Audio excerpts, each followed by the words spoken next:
Okay, bismillahirrahmanirrahim. Assalamualaikum warahmatullahi taala wabarakatuh. Yang berusaha Puan Sariza binti Said penceramah kita pada petang ini. Selamat datang diucapkan kepada Puan Sariza, merupakan Ketua Jabatan Pembangunan Latihan dari IPG Kampus Pendidikan Islam.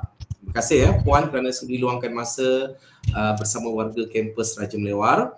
Okay, baiklah, bagi memulakan sesi bengkel pemantapan bimbingan dan penyelesaian praktikum, iaitu pemilihan calon rentas cemerlang, kita mulakan dengan bacaan umum kitab. Sama-sama kita baca surah Al-Fatihah. Bismillahirrahmanirrahim.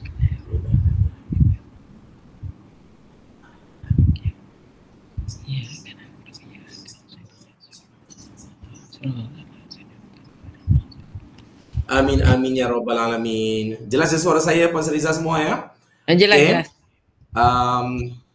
Terima kasih kepada Puan Sariza, akhirnya dapat juga kita laksanakan bengkel pemantapan bimbingan ni khususnya untuk tajuk pemilihan calon rentas cemerlang, kerana dah bertangguh-tangguh dan kebetulan kedua-dua IPG pun bulan Mac ni sangat-sangat padat dengan pelbagai aktiviti. Okay, baiklah, selamat datang juga kepada semua pensyarah penyelia pensyarah IPGK Raja Melewar. Kepada para pelajar juga saya dijemput pelajar untuk turut serta. Tapi pelajar tu saya baru bagi tahu kemudian. Puan Sariza mungkin ada yang dah tertidur ke apa, harap dia masuklah. Okey, tuan-tuan dan puan, doktor semua, sebelum saya serahkan kepada Puan Sariza selaku penceramah petang ini, apalah kiranya saya ceritakan sedikit latar belakang Puan Sariza binti Said nanti doktor, tuan-tuan dan puan dengar Puan Sariza buka mulut boleh agaklah Puan Sariza dari mana asalnya. Okay, beliau dari utara utara berpengalaman luas sebagai pensyarah di IPG di Institut Pendidikan Guru Malaysia. Sebelum ni beliau merupakan ketua unit praktikum yang lama berkenaan dengan amalan profesional, memang dah cukup sebati dalam jiwanya, dan tugas utamanya juga adalah sebagai task force pakar rujuk kepada semua ketua unit praktikum se-Malaysia. Puan Sariza adalah antara task force amalan profesional IPGM dan tak silap saya 2 tahun lepas Puan Sariza memegang jawatan sebagai Ketua Jabatan Amalan Profesional IPG Kampus Pendidikan Islam. Untuk makluman semua, IPG Kampus Pendidikan Islam merupakan satu-satunya IPG kat Malaysia yang yang unit praktikumnya telah dinaik taraf menjadi Jabatan Amalan Profesional. Dan saya dimaklumkan kini beliau telah berpindah portfolio sebagai Ketua Jabatan Pembangunan Latihan IPG Kampus Pendidikan Islam. Jadi tujuan kita petang ni Puan Sariza, kita nak Puan Sariza kongsikan seberapa banyak ilmu yang ada kalau sempat petang ni, bagaimana pemilihan sebenar calon rentas cemerlang, prosedurnya, kriterianya, dan mungkin pelajar yang terus seperti petang ni mereka pun nak tahu macam mana persiapan yang mereka perlu buat dan sebagainya lah. Sebab kita kalau boleh nak pilih calon yang betul-betul berkualiti, yang berkelayakan. Jadi dengan itu saya harapkan sesi ini dapat memberi manfaat khususnya kepada para pensyarah IPG Kampus Raja Melewar. Nanti boleh tanyakan teruslah kepada Puan Sariza apa-apa perkara yang perlu diketahui. Dengan itu dipersilakan Puan Sariza untuk meneruskan sesi. Okey. Terima kasih Encik Muhammad Saleh bin Wasi selaku pengacara dan juga merupakan ketua unit praktikum IPGM Kampus Raja Melewar. Okey, bismillahirrahmanirrahim. Assalamualaikum warahmatullahi taala wabarakatuh. Salam Malaysia Madani, salam mawaddah dan salam Ramadan yang ke-20 pada hari ini. Okey, jelas ke Cik Saleh? Jelas. Kalau puan nak guna slide PowerPoint, saya boleh tutup yang ni. Okey, tak apa, kejap lagi saya nak pasang ni baru saya minta tutup. Okey, Assalamualaikum warahmatullahi wabarakatuh dan salam sejahtera saya ucapkan kepada semua. Okey, terlebih dahulu jutaan terima kasihlah saya ucapkan kepada pengurusan IPGM Kampus Raja Melewar, khususnya kepada pengarah timbalan dan juga Cik Saleh sendiri Cik Muhammad Saleh bin Wasi atas kesudian menjemput saya untuk memberi berkongsi ilmu dan juga maklumat terkini ataupun apa saja yang berkenaan dengan pencalonan cemerlang pelajar praktikum. Jadi saya ni sebenarnya macam Cik Saleh kata tadilah, sebelum ni memang ketua unit praktikum daripada 2000, saya ingat 2016, 2015 saya dah menjadi ketua unit praktikum. Kemudian 2 tahun lepas unit praktikum di-upgrade di IPG Islam menjadi Jabatan Amalan Profesional. Sehinggalah pada tahun lepas, pada bulan 4 yang lalu, saya ditukarkan menjadi Ketua Jabatan Pembangunan Latihan. Jadi unit praktikum tu, Jabatan Amalan Profesional telah turun menjadi unit praktikum semula. Disebabkan IPG Islam dia terlibat dengan persarjanaan. Jadi kami tubuhkan satu jabatan barulah, Jabatan Pengurusan Siswazah.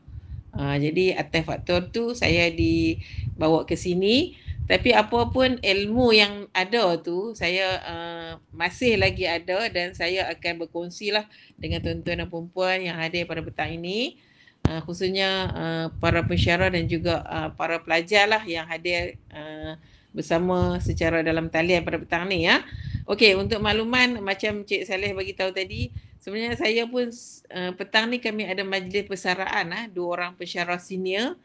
Itulah tadi saya pun turun bagi tahu, kata saya masuk lambat sikit sebab saya nak berkongsi ilmu dengan para pensyarah dan juga pelajar guru pelatih IPGM kampus Raja Melewar. Okey, ilmu tu taklah banyak sangat, tapi sedikit sebanyak daripada pengalaman saya menguruskan praktikum daripada sebelum kita COVID-19 yang melanda negara dan juga dunia sehinggalah selepas COVID. Dan paling ketara sekali waktu COVID-19 melanda negara kita, dan waktu itulah pelbagai cara yang kita telah fikirkan macam mana nak laksanakan praktikum. Sangat kritikal waktu itu, tapi akhirnya kita berjaya. Dan daripada pengalaman itu juga saya akan share dengan para pensyarah sekalian macam mana penilaian cemerlang itu dilaksanakan.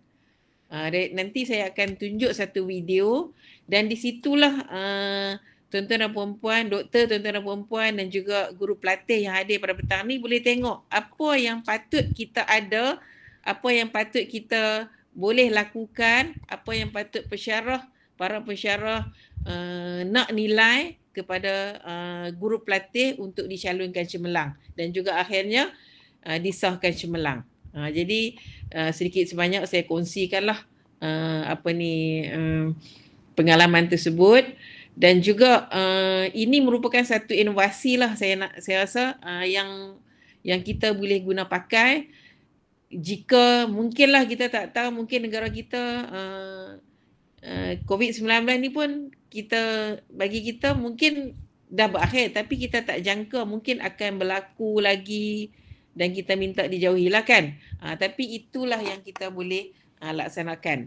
Okey. Jadi tanpa membuang masa saya akan paparkan slide, dan sebenarnya saya nak nanti dalam masa saya memberi berkongsi pengalaman dan juga ilmu ni, para pensyarah bolehlah tuan-tuan doktor, tuan-tuan dan puan-puan dan juga guru pelatih yang ada boleh bertanya terus, dan kita boleh terus saling maklumlah perkara tersebut apa yang perlu kita buat. Okey. Saya nak pasang slide Cik Saleh. Lama tak guna. Okey, saya tutup ya. Saya tutup. Sekejap. Okey.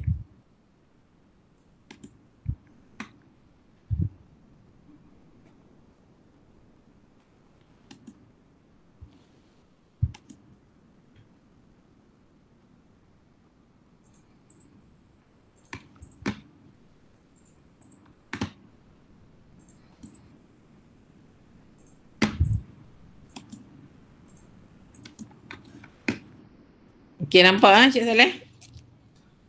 Nampak jelas. Okey, nampak. Okey. Jadi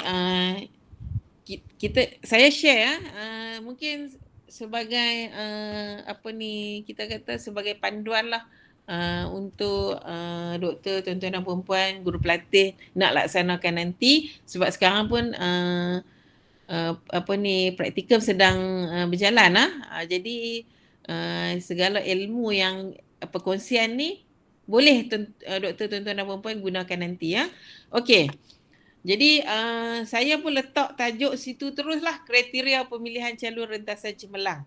Seperti yang Cik Saleh minta, saya terus kepada tajuk berkenaan. Tapi sebelum tu kita nak tengok baliklah sebab apa praktikum tu sikit je untuk nak imbas balik. Sebenarnya dia adalah latihan mengajar yang mana guru pelatih yang sedang mengikuti latihan ni pun dia perlu lalui latihan mengajar. Okey, dan satu komponen wajib, dan kalau kita tengok di sini adalah untuk mengaplikasikan dasar-dasar pendidikan masa kini, yang tu sangat penting yang ni dalam PBS, mengamalkan pengetahuan, dah dapat ilmu, guru pelatih pun dah dapat ilmu dalam masa kuliah yang dapat semasa sebelum turun ke lapangan, kemahiran insania, pedagogi masa kini, nilai keguruan secara reflektif dalam situasi sebenar di bilik darjah dan sekolah. Jadi apa ilmu yang dalam pengetahuan kita, apa yang kita dapat tu kita akan aplikasikan nanti ya. Dan juga kita nak memberi tumpuan kepada proses PDP. Sebab yang akan lahir nanti adalah guru-guru. Yang mana bila turun ke sekolah nanti, tak ada dah. Maksudnya segala ilmu yang dia ada, dia dapat di IPG ni, dia akan guna pakai semasa dia di sekolah nanti ya. Jadi proses PDP tu dengan bimbingan para pensyarah penyelia dan juga guru pembimbing. Jadi antara perbincangan pemuafakatan antara pihak sekolah dan juga pihak IPG dan juga pihak sekolah. Jadi itu adalah fokus matlamat utama pelaksanaan praktikum. Jadi kalau kata kita tengok kepada matlamat utama ni, kalau di pihak guru pelatih, dia dah tahu dah apa kerja buat dia. Dan di pihak pensyarah pula membimbing. Maksudnya membimbing di samping memberi penilaian. Okey? Okey. Jadi sebenarnya untuk cemerlang ni, untuk nak dapat cemerlang ni, dia adalah pilihan. Pilihan. Maksudnya kalau seseorang guru pelatih tu dia kata untuk praktikum ni dia nak cemerlang, dia akan buat sehingga dia berjaya mendapat cemerlang. Tapi kalau dia kata biasa-biasa saja dan dia pun masuk ke IPG pun bukan faktor kerelaan hati, tapi kerelaan ibu bapa dia. Maksudnya bukan kehendak diri sendiri, yang tu mungkin dia akan kata biasa-biasa saja. Tapi ini adalah pilihan. Dan pilihan ni kita akan buat berdasarkan apa yang kita nak buat. Maksudnya ini adalah penentu kepada kehendak kita sendiri ya. Okey. Jadi seperti mana yang sedia kita semua maklum barisan pensyarah yang ada dalam ni dan juga guru pelatih, pencalonan cemerlang dan juga rentasan cemerlang dan juga gagal praktikum ni akan dilaksanakan setiap kali pelaksanaan praktikum. Setiap kali pelaksanaan praktikum, Cik Saleh akan maklumkan, okey, dah sampai masa untuk pencalonan cemerlang. Tapi nak calon tu macam mana? Siapakah calon? Jadi sebenarnya doktor, tuan-tuan dan puan-puan yang ada di dalam ni, saya tahu sebenarnya semua dah ada ilmu tersebut. Mungkin petang ni kita lebih kepada sharing. Saya share apa yang saya di pihak kami laksanakan, dan mungkin di pihak doktor, tuan-tuan dan puan-puan pun ada juga laksanakan begitu. Dan bila kita gandingkan, combinekan benda tu, dia akan jadi lebih terbaik. Dan di pihak guru pelatih yang hadir pada petang ni pun boleh tengok apa persediaan, macam mana nak jadi calon cemerlang. Tapi kadang-kadang ada juga dalam kalangan guru pelatih kita ni, bila dicalonkan cemerlang, dia kata dia tak mau. Saya pun tak faham lah, sebab matlamat kita bila masuk ke IPG ni, kita nak berjaya. Dan kita pun sebagai pensyarah pun, saya tahu yang di dalam ni doktor, tuan-tuan dan perempuan sekalian pun, bila kita menjawab sesuatu jawatan, contohnya sebagai pensyarah, kita mesti nak buat yang terbaik. Bila nak buat yang terbaik, maksudnya kita akan usahakan sehingga sesuatu perkara itu berjaya. Okey? Macam saya dulu di unit praktikum, kemudian Jabatan Amalan Profesional. memang jiwa, segala jiwa, seluruh perasaan jiwa saya memang di dalam praktikum.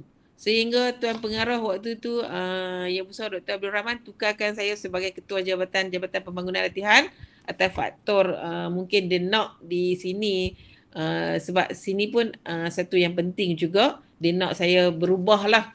Sebab dia kata di situ mungkin dah lama, dia kata ambil jawatan yang baru untuk saya dapat pengalaman.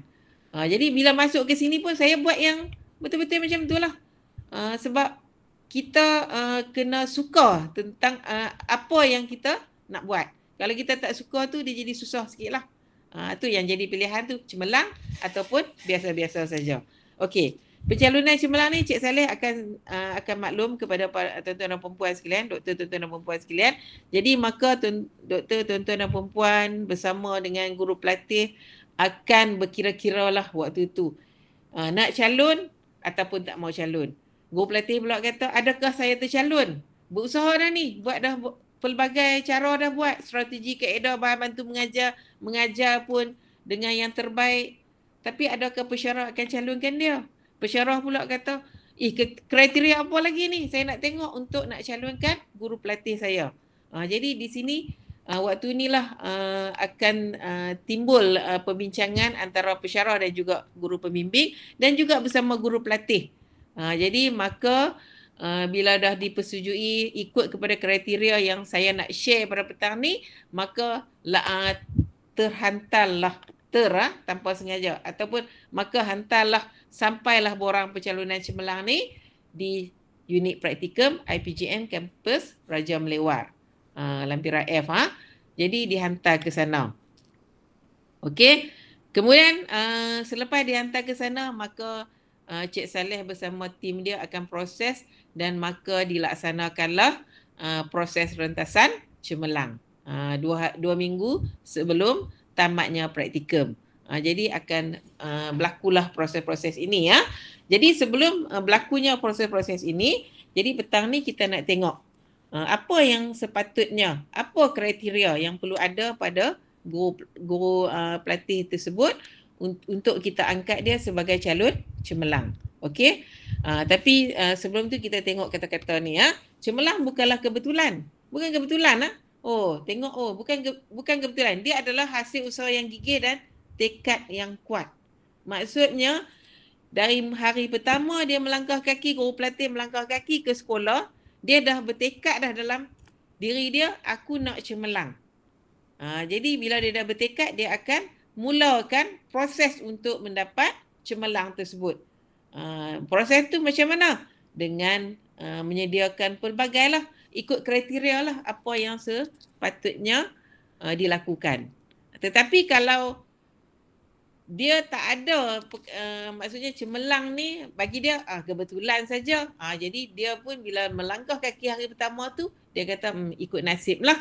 Kalau kata dia layak, maka dicalonkan cemerlang. Kalau tak layak, dia tak dicalonkan lah. Yang tu dia kata mungkin kebetulan. Tapi tak ada kebetulan lah. Sebenarnya adalah hasil usaha yang gigih dan tekad yang kuat. Okey? Okey, kita tengok di sini. Kriteria cemerlang. Tapi selepas ni antara yang kita boleh kena pasti kat sini doktor, tuan-tuan dan perempuan sekalian, dah saya ingat dah 5 minggu Cik Saleh sekarang ni pelaksanaan praktikum dah minggu ke masuk 5 minggu. Dah masuk 5 minggu. Dah masuk 5 minggu ni maksudnya doktor, tuan-tuan dan perempuan dah boleh tengok dah tahu dah guru pelatih kita yang di bawah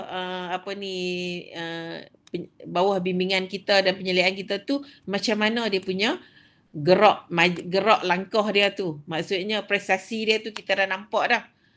Sebenarnya kita boleh nampak maksudnya pensyarah yang lama-lama ni, tuan-tuan dan perempuan ni, saya tahu doktor, tuan-tuan dan perempuan ni pun antara orang yang lama, mungkin dalam kalangan ni mungkin ada yang baru tapi kalau yang baru pun pengalaman dia berada di sekolah, sebab yang masuk jadi pensyarah ni pun dari kalangan guru-guru. Jadi kalangan guru-guru ni pun dia mungkin pengalaman dia menjadi guru pembimbing. Dia boleh nampak dah pelajar guru pelatih praktikum turun ke sekolah ni, dia boleh nampak. Kalau yang rajin tu dia punya macam mana? Dia punya cara dia. Kalau yang biasa-biasa tu macam mana dia punya cara dia, rentak dia tu. Jadi sebenarnya kita boleh tahu. Okey, di pihak guru pelatih pun sebenarnya dia memang perlu memiliki pengetahuan yang mendalam. Maksudnya di sini doktor, tuan-tuan dan puan-puan pun dah tahu dah guru pelatih kita tu macam mana keadaan dia. Adakah dia tu ada pengetahuan yang mendalam tentang subjek yang dia ajar tu. Kalau dia mengajar tentang pendidikan Islam, dia mesti tahu 7 bidang tu. Bahasa Arab dia mesti tahu, bahasa Melayu dia mesti tahu, tata bahasa dia mesti tahu. Dan juga kemahiran pedagogi, cara nak mengajar mesti ada seinduksi, macam mana kaedah strategi dia mesti dah tahu dah. Dan juga dia akan sentiasa belajar. Maksudnya dia sentiasa tambahkan ilmu dia. Sebab ini adalah kriteria orang cemerlang. Tapi kalau orang yang sekadar melepaskan batuk di tangga, pergi sekadar menghabiskan tempoh praktikum tersebut. Kemudian dari segi kemahiran pengajaran, dia kalau kategori kriteria cemerlang ni, doktor, tuan-tuan dan perempuan boleh kena pasti dah. Maksudnya dia pandai merancang. Lepas tu bila dia melaksanakan pengajaran dia tu, kita rasa sangat menarik. Tambah bulan puasa ni, kalau lah guru pelatih tu dia merancang dan juga melaksanakan praktikum tu yang tidak menarik, kita sedikit sebanyak akan terkesan. Pensyarah yang akan pergi buat bimbingan dan juga penyelidikan tu akan terkesan. Dia akan jadi macam mana? Dia akan rasa mengantuk. Sebab apa? Mengajar di depan tu bosan. Bila bosan, kita pula tak cukup tidur. Lepas tu tak makan. Jadi sedikit sebenarnya itu mempengaruhi faktor yang kita lalui sekarang ni, dan mungkin mata kita pun akan rasa mengantuk. Tetapi kalau guru pelatih yang cemerlang, dia buat bahan bantu mengajar yang sangat terbaik. Lepas tu dia menggunakan pelbagai bahan bantu mengajar, pelbagai strategi kaedah. Kita tak sempat, mata tu tak sempat nak lelap. Lepas habis ni, ada lagi. Ada lagi. Hebatnya. Lepas tu dia buat pentaksiran. Bagusnya. Jadi kita di mulut kita, bagusnya. Macam ni, hebatnya. Jadi sentiasa terpacu di mulut kita, bagusnya dia ni. Kita akan ingat. Tapi kalau dia tu biasa-biasa ya, kita kata, alamak, macam mana nak selalu cemerlang. Jadi kita boleh nampak. Saya ingat pensyarah-pensyarah baru pun dengan pengalaman di sekolah pun, walaupun dia masuk ke IPG baru lagi, tapi dia boleh nampak kriteria tersebut. Okey, kemudian murid pula memberi respon yang sangat bagus. Dari segi pelibatan murid. Lepas tu dari segi kelas tu, dia boleh susun, dia boleh kontrol kelas yang sangat terbaik. Jadi itu adalah kriteria cemerlang yang ada pada guru pelatih tersebut. Kemudian komunikasi, cara bercakap, cara dia mengajar. Buka-buka mulut dia, kita kata, suara dia ni memang sesuai sebagai cikgu. Macam saya sekarang ni, tuan-tuan dengar suara saya sekarang. Slang Kedah tu memang ada, tak boleh nak buang. Walaupun saya 17 tahun di IPG Islam, tapi suara tu, intonasi suara dengan suara yang tinggi, suara yang ada yang tone rendah sikit. Macam petang ni macam tinggi ya kan. Tapi sebagai seorang guru pelatih, bakal guru, sebagai cikgu ni, dia punya keutamaan tu adalah suara. Maksudnya itu adalah kita punya keutamaan kita dalam kita memilih kerjaya ni.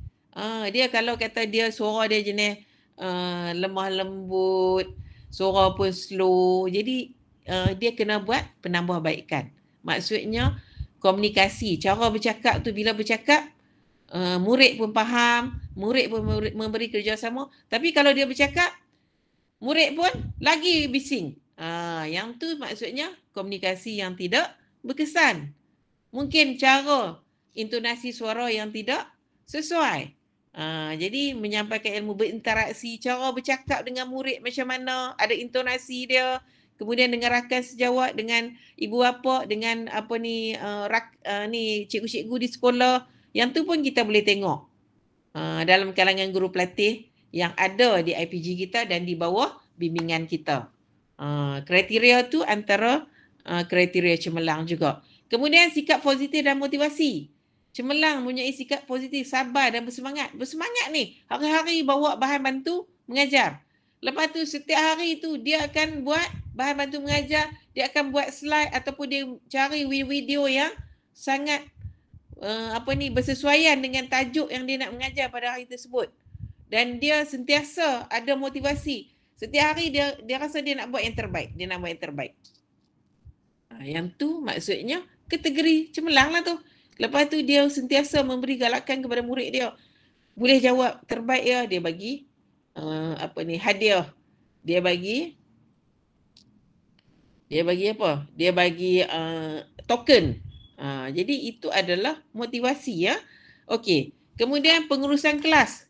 Kita pun masuk waktu guru pelatih kita mengajar tu, kita pun ikut masuk. Boleh kontrol kelas dengan baik. Lepas tu akur. Maksudnya bagi arahannya ikut.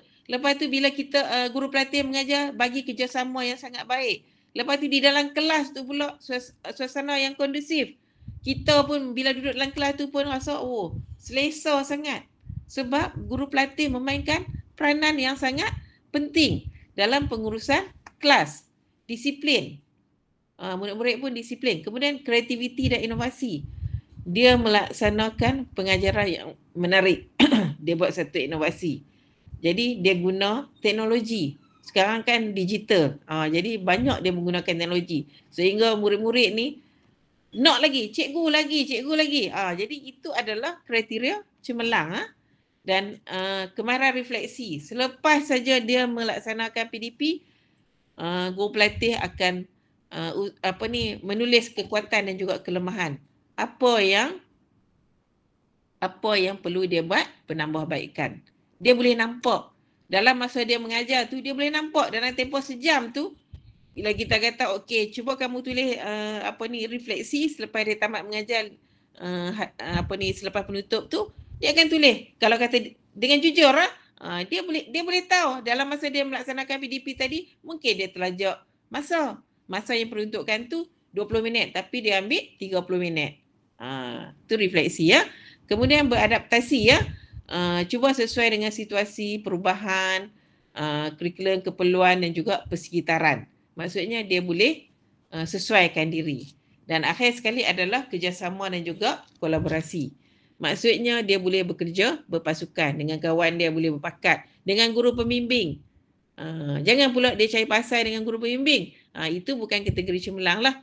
Yang kategori cemerlang ni pihak sekolah minta bantuan, pihak sekolah minta dia kelolakan program aktiviti, dia dengan mudahnya memberi kerjasama. Itu adalah kriteria cemerlang yang saya boleh beri ya kepada doktor tuan-tuan dan perempuan. Saya rasa doktor tuan-tuan dan perempuan pun dah boleh nampak dah. Ini semua kriteria ni ada pada guru pelatih kita. Kecuali mereka yang memang bukan kesungguhan yang tinggi. Nyala rasa tu tak banyak dalam diri dia tu untuk menjadi cikgu. Tapi kalau nyala rasa tu yang tinggi, dengan sifat, dengan bercampur lagi dengan rajin, dengan semangat yang tinggi, maka dia akan lahirlah sesuatu yang terbaik dan sesuatu yang cemerlang. Okey? Okey, setakat ni itulah yang kita boleh nampak kriteria-kriteria yang ada pada guru pelatih cemerlang. Okey? Okey. Saya nak share satu video. Sebenarnya satu video ni dihasilkan sewaktu COVID-19 melanda negara kita pada 2019, penghujung 2019 sehinggalah 2020 lah paling ketara sekali. 2021 dan 2022 tu kita dah pulih balik kepada asal. Tetapi dalam tempoh tersebut kita perlu laksanakan tim waktu tu task force. Saya pun sampai sakit kepala dan waktu itulah saya dapat darah tinggi. Fikirkan macam mana nak laksanakan praktikum. Praktikum berjalan tapi nak kena laksanakan cara macam mana. Kalau yang cemerlang ni macam mana? Apa tugasan? Yang sepatutnya kita turun ke lapangan melihat mereka mengajar. Tetapi ini secara dalam talian. Okey. Dan antara perkara yang difikirkan pada waktu itu adalah dengan melaksanakan rentasan cemerlang melalui rakaman video. Jadi sebenarnya saya nak kongsi dekat doktor tuan-tuan dan perempuan dan juga guru pelatih sekalian, apa yang guru pelatih itu lakukan sehingga dia sendiri pun anggap diri dia cemerlang. Okey? Sebab ini antara tugasan yang pihak saya beri kepada guru pelatih pada ketika itu, apa yang perlu mereka buat. Okey, saya minta mereka hasilkan video 5 hingga 8 minit. Promosi. Sebab apa saya ni layak cemerlang. Dia kena sebut apa yang menyebabkan dia ni boleh dianggap diisytiharkan sebagai cemerlang. Jadi dalam video tu saya minta dia masukkan elemen perancangan, pelaksanaan dan juga yang dalam tu meliputi hasil pembelajaran, strategi PDP, EMK, pedagogi masa kini, kemahiran insaniah dan juga bahan bantu mengajar. Kemudian guru pelatih tersebut kena terangkan pentaksiran yang dilaksanakan serta refleksi selepas PDP. Kemudian di situ juga dia perlu masukkan portfolio dia, refleksi PDP, penulisan jurnal dan juga RPP.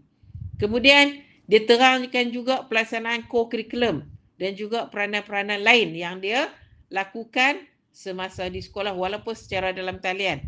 Dan dia muat naik bahan-bahan sokongan untuk membantu sebab dia kata dia layak untuk mendapat cemerlang. Jadi kita sama-sama tengok mengapa dia layak mendapat cemerlang. Dan guru pelatih yang ada pada petang ni pun tengok apa yang dia buat sehingga kita boleh calonkan dia dan dia layak mendapat, dia dipilih sebagai salah seorang yang cemerlang dalam praktikum. Okey, kita tengok sama-sama.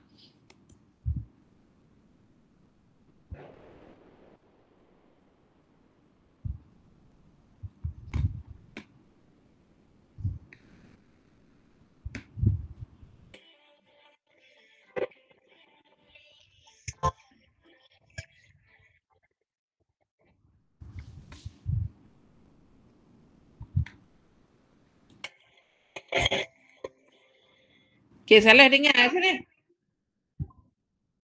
Tak dengar suara, tak keluar. Tak dengar suara? Suara tak keluar.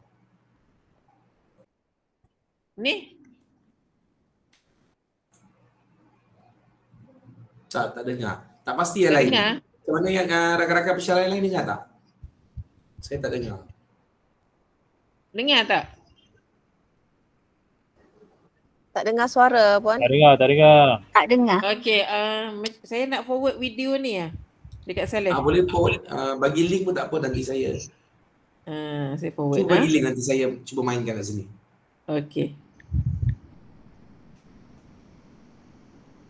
Sekejap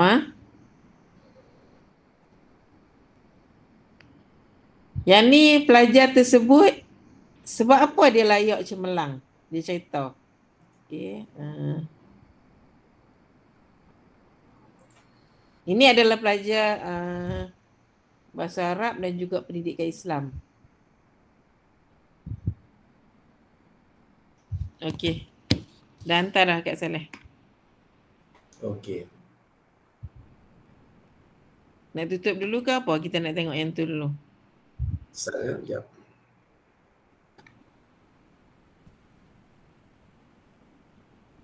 Apa puan cakap dulu nanti saya masuk kemudian ya. Okey.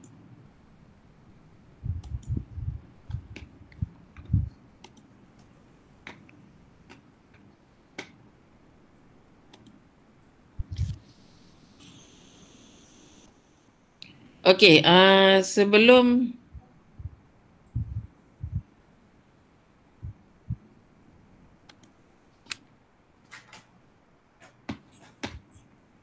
Okey, saya teruskanlah. Nanti Cik Saleh pasang lepas ni. Saya terang dulu.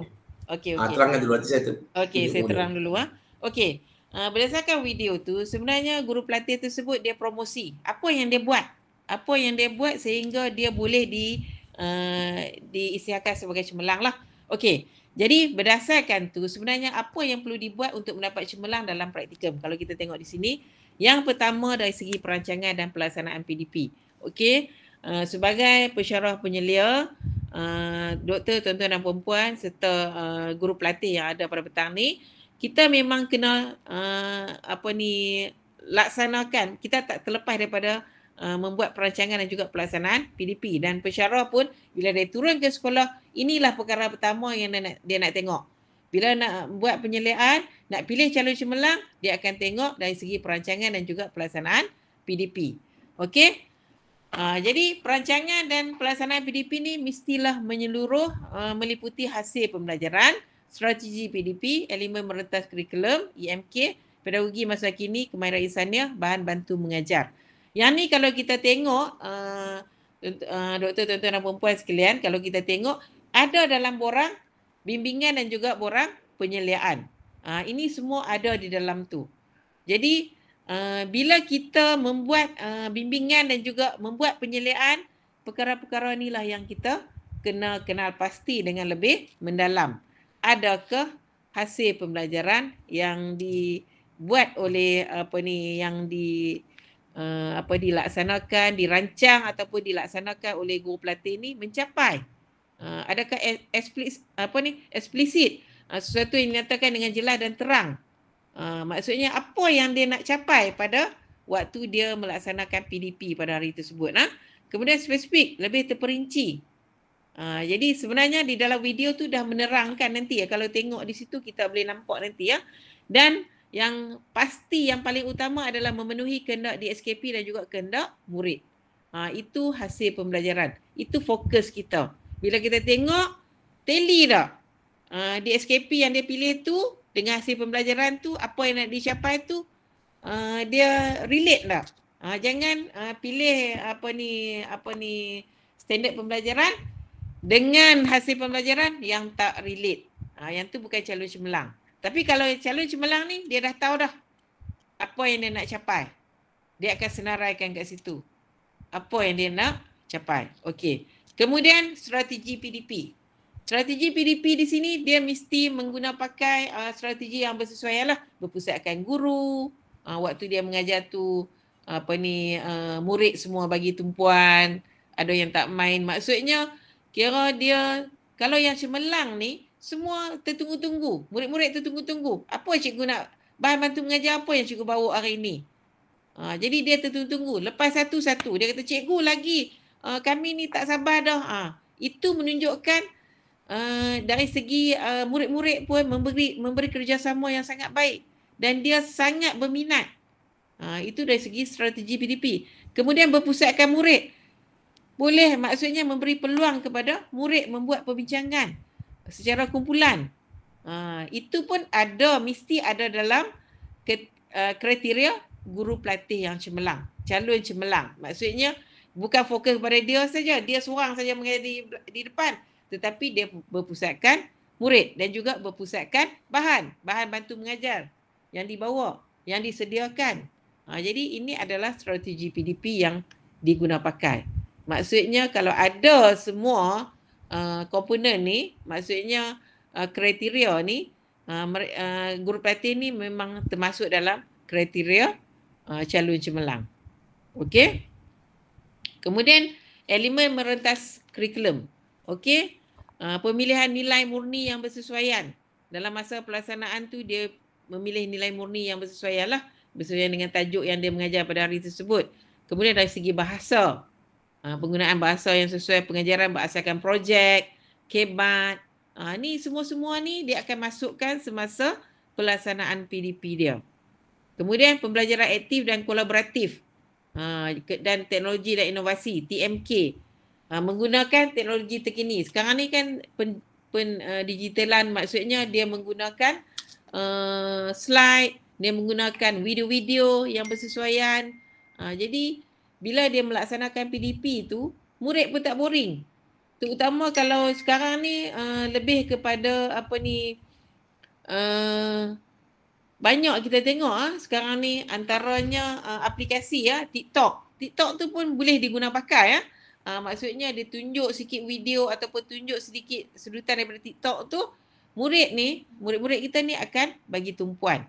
Itu antara elemen orientasi kurikulum. Maksudnya dia mengguna pakai sesuatu yang baharu yang memang dalam tu dia menarik minat murid untuk belajar dari semasa ke semasa. Kemudian pedagogi masa kini. Yang ada 9 ni dia akan pilih. Maksudnya contohnya macam pembelajaran berasaskan projek.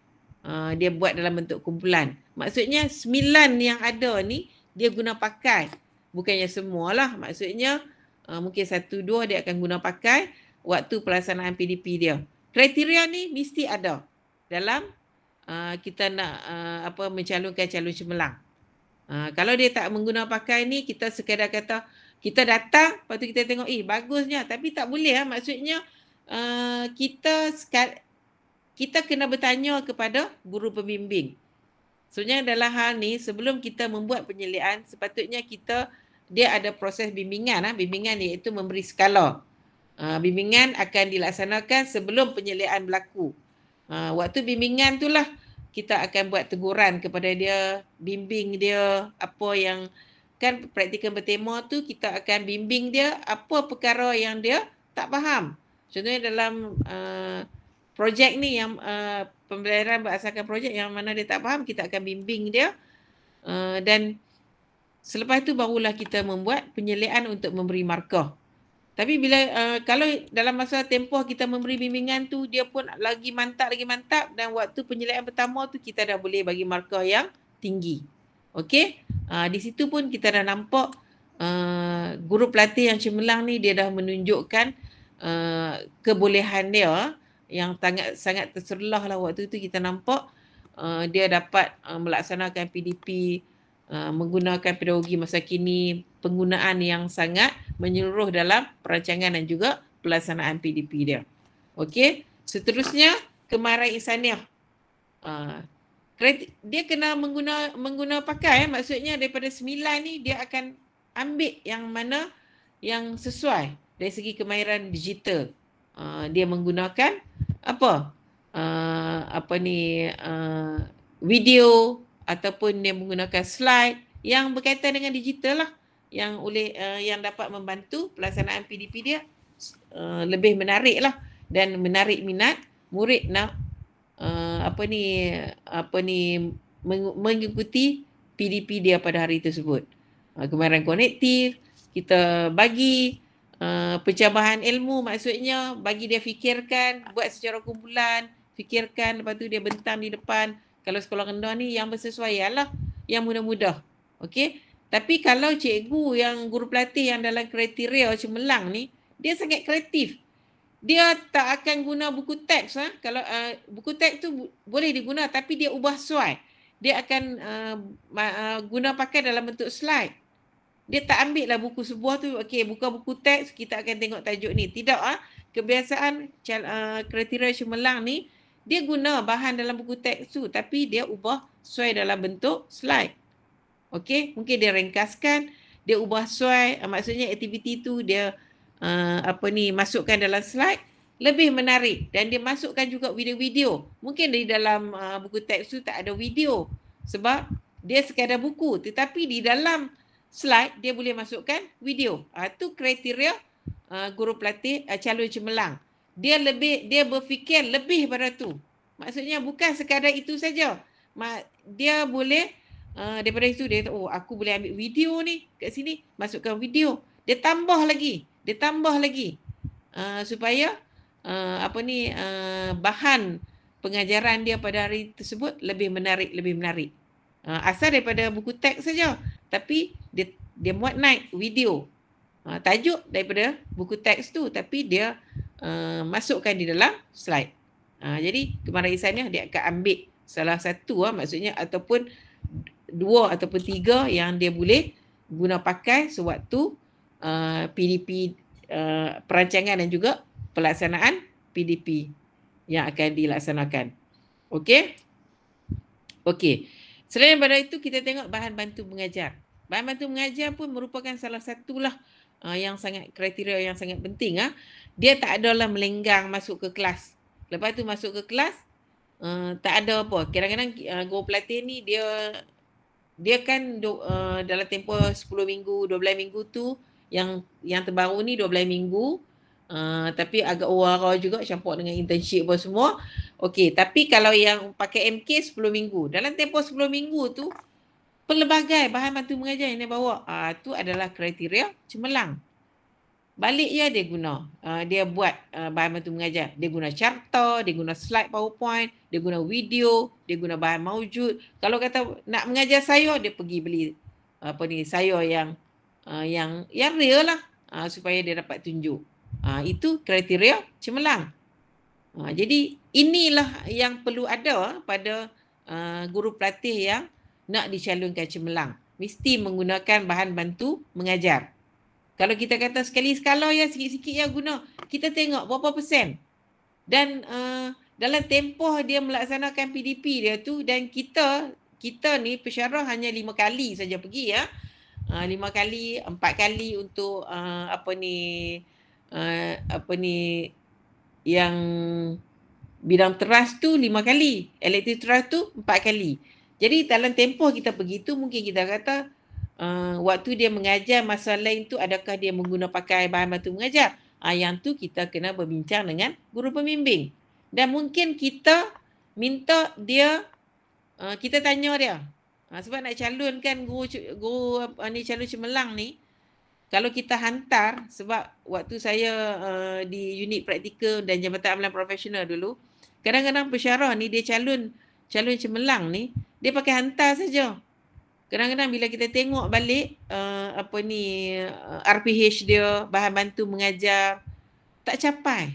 Tapi pasal dia kata, mungkin dia anggap macam dia tak bimbing, macam dia tak kompeten. Jadi dia pun nak tunjuk bahawa dia ni kompeten dalam membimbing guru pelatih, dia pun hantar calon cemerlang.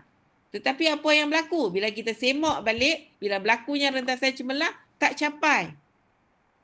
Kadang-kadang waktu saya di sana, saya ingat lagi, saya akan kata, Allah macam mana ni? Tak capai KPI pun. Sepatutnya kita dah tahu dah. Sebenarnya saya selalu, kalau di IPG Islam, kebiasaan bila bagi taklimat, saya akan maklumkan kepada pensyarah. Saya kata apa? Calon cemerlang ni kita dah nampak dah. Daripada pembahagian unit praktikal bahagi guru pelatih kepada kita tu, bila kita buat perjumpaan, kita dah nampak dah guru pelatih ni cemerlang ataupun tak. Sebab daripada kerja buat dia. Kalau yang cemerlang tu, dia jenis rajin. Dia akan update sentiasa. Tapi kalau yang jenis tak cemerlang tu, kita nak kena ketuk tu, memang bukan kategori cemerlang lah. Tapi untuk calon cemerlang pula, dia ada saingan dia. Tapi kita tengok pula bahan bantu mengajar tu. Bahan bantu mengajar dan juga kriteria-kriteria yang saya telah bagi sebelum ni. Adakah capai?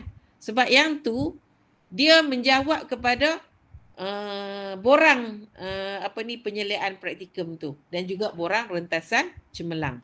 Okey?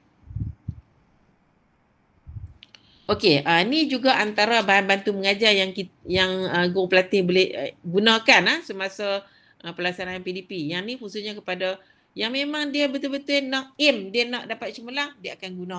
Telefon pintar pun dia boleh guna. Telefon ni dia boleh guna. Tapi dia guna sebagai bahan bantu mengajar. Laptop, notebook, lepas tu smart LCD, projector, tu semua bahan-bahan bantu mengajar lah. Tapi kalau dia tak cemerlang, dia hanya berdiri saja, bercakap je kat depan tu. Portable wireless, mic, speaker. Kadang-kadang tu pakai mic ni. Punya nak bagi, mungkin suara dia tak apa kuat, dia pakai mic. Dan murid pula sangat teruja. Okey, portable speaker, smart board, interactive board, gambar, bahan bantu mengajar buku elektronik dan juga kad imbasan. Lebih kurang yang tadi itu juga. Jadi ini kriteria guru pelatih cemerlang. Dia akan guna pakai. Dia tak masuk kosong. Mungkin waktu tuan-tuan dan perempuan pergi, dia guna pakai. Tapi waktu lain, kita tanya kepada guru pembimbing. Dan kita boleh tanya kepada guru pelatih tersebut. Okey? Okey. Selain daripada itu, untuk nak dicalonkan guru cemerlang, calon cemerlang ni, dari segi pentaksiran kena laksanakan. Maksudnya, bila dia mengajar, dia kena laksanakan pentaksiran. Pentaksiran ni, dia tanya soalan pun dikira pentaksiran. Jadi sebagai guru pelatih, tuan-tuan dan perempuan, doktor tuan-tuan dan perempuan, minta guru pelatih tersebut sediakan senarai nama. Senarai nama murid dalam kelas tu. Bila dia tanya soalan, dia boleh tik terus dah. Itu adalah secara lisan. Pentaksiran secara lisan. Okey? Pentaksiran ni lisan, soal jawab, sumasaran, cerita, bacaan. Ni semua adalah lisan. Kemudian dari segi tulisan. Dari segi lisan, tanya soalan, dia boleh jawab. Itu menunjukkan ada kebolehan dah. Peningkatan kebolehan. Dan dia bukan bertanya kepada murid-murid tertentu saja. Yang tu doktor, tuan-tuan dan perempuan kena tengok juga. Kadang-kadang dia mention hanya murid-murid tertentu saja dalam kelas. Kita akan tengok. Dia bagi secara keseluruhan ataupun dia bagi kepada 2-3 orang saja. Yang tu kita nak sepatutnya menyeluruh. Sebab mungkin dia takut lagi dia bagi bila tanya soalan kepada murid yang tak berapa nak kompeten, yang agak sederhana, dia tak boleh nak jawab. Tapi tak apa, tak boleh jawab pun tak apa. Sebenarnya tu adalah proses belajar. Okey, kemudian dari segi tulisan, pentaksiran, mungkin lembaran kerja, ujian. Okey, kemudian dalam talian, dia boleh laksanakan secara talian. Live worksheet. Maksudnya dia dah buat soalan tu, terus jawab kat situ. Yang ni kita tengok popular, guru pelatih banyak guna pakai yang ni. Quizzes, world wall. Yang ni pun diguna pakai. Jadi kalau guru pelatih kita mengguna pakai pentaksiran, dia buat secara lisan, tulisan dan juga dalam talian, ini dalam kategori cemerlang, calon cemerlang. Okey? Okey, seterusnya refleksi pertengahan praktikum. Refleksi pertengahan praktikum ni dilaksanakan pada minggu ke-6 bila guru pelatih berada di sekolah. Minggu ke-6 bagi 12 minggu lah. Tapi kalau 10 minggu MK pada minggu ke-5. Minggu ke-6 tu kita akan laksanakan. Jadi kami buat minggu depan, Puan. Oh, buat minggu depan. Minggu ke-6. Minggu 6. Okey. Tahniahlah. Maksudnya 5 minggu tempoh dia berada di sekolah tu, dia dah boleh ceritakan maksudnya dia boleh berkongsi pengetahuan juga kemahiran baru yang dia dapat di sekolah. Yang tu termasuk dalam tugasan kriteria yang kedua tu lah. Maksudnya di dalam RPP, refleksi pertengahan praktikum tu, guru pelatih akan bentang. Jadi bila dah bentang, dia akan cerita apa ilmu yang dia dapat semasa di IPG ni, dia bawa ke sekolah. Dia praktik di sekolah. Dan berjaya. Tu dia kena, yang tu pun dia promosi juga. RPP ni lebih kepada dia promosi. Kata dia dapat ilmu di IPG, lepas tu dia praktikkan di sekolah tu, dia dah berjaya. Dalam RPP tu dia kena nyatakan. Dia buktikan. Kemudian dari segi tempoh dia berada di sekolah dalam tempoh 6 minggu, 5 minggu yang lalu, apa pengetahuan, apa kemahiran baru yang dia dapat, dia cerita kat dalam masa pelaksanaan RPP. Kemudian komen dan reaksi terhadap pengalaman mengajar di sekolah. Apa komen dan juga reaksi bila dia mengajar tu, apa kekuatan dan juga kelemahan. Dan akhir sekali, dalam tempoh tersebut, mungkin dalam kalangan murid-murid dia ni ada isu, ada masalah, dan daripada masalah tu dia kena hasilkan satu inovasi. Contohnya macam tak boleh baca surah Al-Fatihah. Macam mana dia nak membantu murid tersebut membaca surah Al-Fatihah? Mungkin dia hasilkan satu inovasi, iaitu kita kata satu ilmu baharu. Jadi ini ada antara yang dia perlu laksanakan sewaktu RPP berdasarkan pengalaman 5 minggu dia berada di sekolah. Tetapi kalau kita tengok di sini, untuk guru pelatih yang nak dicalonkan cemerlang, dia boleh laksanakan dengan cemerlang. Tetapi bagi mereka yang sekadar nak biasa-biasa, dia buat sambil lewa saja. Maksudnya dia buat sebab wajib sebab dia ada markah 5%. Walaupun 5% dia sangat bernilai. Tapi di situ kita akan nampaklah dari segi komitmen dia, kesungguhan dia membuat pembentangan di hadapan panel, di hadapan kawan-kawan dia. Di situ kita boleh buat penilaian. Tapi kalau orang cemerlang, bagi dia tak ada apa. Maksudnya ni dia nak tunjukkan apa yang dia telah lakukan dalam tempoh 5 minggu tersebut. Okey? Ni pemarkahan. Dalam RPP pun dia ada markah-markah dia. Waktu dia membentang tu panel pemberi pemarkahan. Dan kalau dalam pelaksanaan RPP tu dia berjaya mendapat 90 markah ke atas, maksudnya ataupun 90 ke atas lah, maksudnya dia memang dalam kategori cemerlang. Yang ni pun markah ni akan sedikit sebanyak akan membantu untuk menaikkan markah dia bidang trial, elective trial dan juga co-curriculum. Okey. Refleksi PDP. Okey, seperti mana sedia kita maklum, kita pensyarah pun kena buat refleksi selepas PDP. Begitu juga guru pelatih lagilah kena buat sebab nak tengok kekuatan kelemahan. Apa penambahbaikan yang perlu kita lakukan. Okey, jadi perlu ditulis dalam RPH. Kalau guru pelatih yang kriteria cemerlang ni, dia akan tulis. Maksudnya selepas dia tamat mengajar saja, selesai mengajar, dia akan tulis refleksi. Tetapi bagi mereka yang biasa-biasa saja sekadar nak melepas ni, dia akan biar. Sebab itulah bila pensyarah nak calonkan cemerlang, kadang-kadang saya macam agak kecewa jugalah. Bila pensyarah calon cemerlang, okey, sampai kita pun buat pembahagian, panggil panel, maksudnya perintah-perintah yang terlibat. Bila perintah-perintah pergi ke sekolah, bila dia semak balik RPH, semak balik segala file yang disediakan, refleksi tu kosong. Bermaksud pensyarah nak calonkan calon cemerlang tu, dia pun tak semak. Sepatutnya dia kena semak sebelum dia nak calonkan cemerlang tu. Maksudnya portfolio, apa saja perkara yang berkaitan dengan pelaksanaan praktikum tu mesti lengkap. Jangan tak lengkap, hantar nama. Sebab apa? Sebab kawan-kawan dalam jabatan tu calon cemerlang, sekali nampak dia teruk sangat tak calon. Macam dia tak bagi bimbingan, jadi ikut calon. Padahal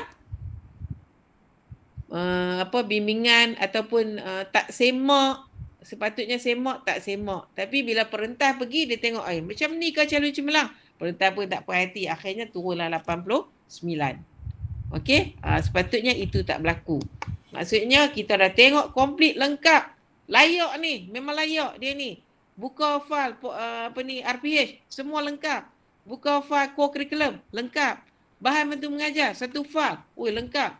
Ada pula buat penilaian bahan bantu mengajar menggunakan secara dalam talian. Ada satu Google Drive, kita buka tengok. Ini semua adalah sebenarnya kadang-kadang kita fikir macam ni, kita tak calon, sekali lagi orang kata kita ni macam tak bagi bimbingan. Tapi bila kita calon, khusus untuk pensyarah lah, bila kita calon, kalaulah guru pelatih tu tak sempurna dia punya tugas, itu menunjukkan kita juga tau. Jadi tuan-tuan dan perempuan yang ada di sini, doktor tuan-tuan dan perempuan, sebenarnya itu di pihak kita. Maksudnya kita kena tengok juga. Sebab esok ni yang nak blame kita tu pun perintah dia kata ni, alah pensyarah yang calon cemerlang ni tengok tak semua ni tak ada apa ni, tak ada ni. Jadi sedikit sebanyak kita juga terlibat dalam perkara tersebut, image kita. Jadi nak calon cemerlang ni mesti kena komplit, barulah kita calonkan cemerlang. Kadang-kadang kita duk ataupun jangan, kadang-kadang mungkin Saleh buat desakan, kena calon, kita nak ramai calon cemerlang. Desakan Saleh tu kadang-kadang kita boleh ataupun mungkin kita kata tuan pengarah kata nak calon cemerlang tu ramai, nak cemerlang yang daripada IPG Kampus Raja Melewat tu ramai, tapi kita kena tengok yang kita nak angkat sebagai calon cemerlang tu memang betul-betul yang masuk dalam senarai yang ikut kepada kriteria yang telah ditetapkan. Jangan kita pakai tangkap muat saja, last sekali perkara tersebut akan terpalit sekali dengan kita semula. Okey. Jadi ini maksudnya penulisan refleksi ni kena dilaksanakan. Okey. Selepas PDP tu maksudnya kekuatan kelemahan. Sebab tu kalau saya dulu prasekolah, kemas dan juga PSMP, bila nak membuat penyeliaan bimbingan ni, penat. Pergi tu satu hari, petang baru balik. Letih. Dan kebiasaan bila saya membuat bimbingan ataupun penyeliaan, katalah 1 jam, selepas dia tamat mengajar tu, saya akan bagi balik RPH tu kat dia, suruh dia catat refleksi. Apa yang kamu nampak dalam masa kamu mengajar tadi, kamu tolong tulis apa yang kamu rasa kekuatan kamu, apa yang kamu rasa kelemahan kamu, dan apa yang perlu kamu nak buat penambahbaikan. Dia akan tulis dengan jujur. Dia pun tahu sebenarnya waktu dia melaksanakan PDP tu, dia pun tahu kesilapan dia yang sepatutnya dia tak lakukan. Bahan bantu mengajar dia tu yang sesuai tak sesuai. Kadang-kadang dia buat bahan bantu mengajar, tiba-tiba waktu nak buat tu, murid pun kata, ni apa cikgu? Macam murid pula tak faham. Jadi di situ adalah maksudnya dia kena buat penambahbaikan. Kemudian dari segi penggunaan bahan bantu mengajar. Jadi mesti menyeluruh ataupun tak. Bawa bahan bantu mengajar. Tapi guna untuk 2-3 kumpulan ya. Ada kumpulan-kumpulan yang lain tu tak guna sepenuhnya. Tu bukan kriteria guru pelatih yang cemerlang. Mesti guna menyeluruh dan melibatkan semua murid di dalam kelas tersebut. Kemudian masa yang ditetapkan. Dia buat perancangan. Seinduksi 5 minit. Langkah pertama 15 minit. Langkah kedua 20 minit. Tapi apa berlaku? Seinduksi dah 15 minit. Seronok. Jadi dah terambil masa untuk langkah pertama. Dah ambil masa langkah pertama pun ambil pula masa langkah kedua. Last kali tak cukup masa. Bila tak cukup masa, tak capai lah. Dia mesti ada satu pusingan. Last kali kita akan tengok balik, tanya balik. Apa yang kita mengajar pada hari tersebut kepada murid-murid. Dan yang keempat, penilaian kendiri tahap pencapaian objektif PDP. Tengok tercapai atau tak. Melalui apa? Waktu penutup tu kita boleh buat soal. Kita buat soal jawab. Tanya, apa yang cikgu ajar pada hari ini? Apa yang kamu faham? Okey, jadi pada hari ini, waktu tu kita akan nampak. Kita akan nampak sama ada murid ni faham ataupun tak. Dan waktu tu pesyarah pun boleh nampak guru pelatih ni betul-betul maksudnya capai dah objektif dia. Jadi itu adalah peranan refleksi selepas PDP. Okey, ini antara contohlah refleksi ya. Okey, contohnya macam alhamdulillah saya berasa sangat gembira dengan PDP pada hari ini kerana kelas hari ini berjalan dengan lancar. Murid-murid memberi respon yang agak baik mungkin kerana kelas bermula seawal pagi dan murid masih lagi segar dan bertenaga. Murid menjawab soalan pada permulaan kelas dengan idea-idea mereka sendiri dan menghubungkan kemahiran yang akan dipelajari dengan topik pada hari ini. Murid menonton video dengan perasaan ingin tahu tentang tenaga solar. Pada hari ini juga semua murid dalam kumpulan sederhana dan baik yang hadir ke sekolah. Oleh itu, 8 orang murid dapat membaca petikan dengan sebutan dan intonasi yang betul.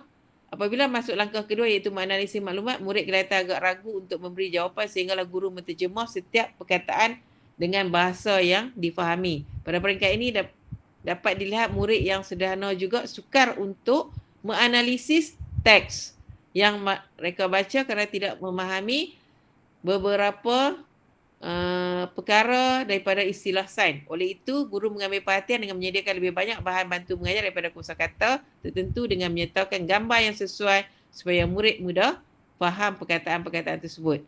Kesimpulannya, guru perlu menambah lebih baik kosakata yang bergambar untuk membantu murid atau murid menghasilkan projek kosakata. Okey, kita tengok di sini. Isu dia, murid suka menganalisis teks kerana tidak faham istilah.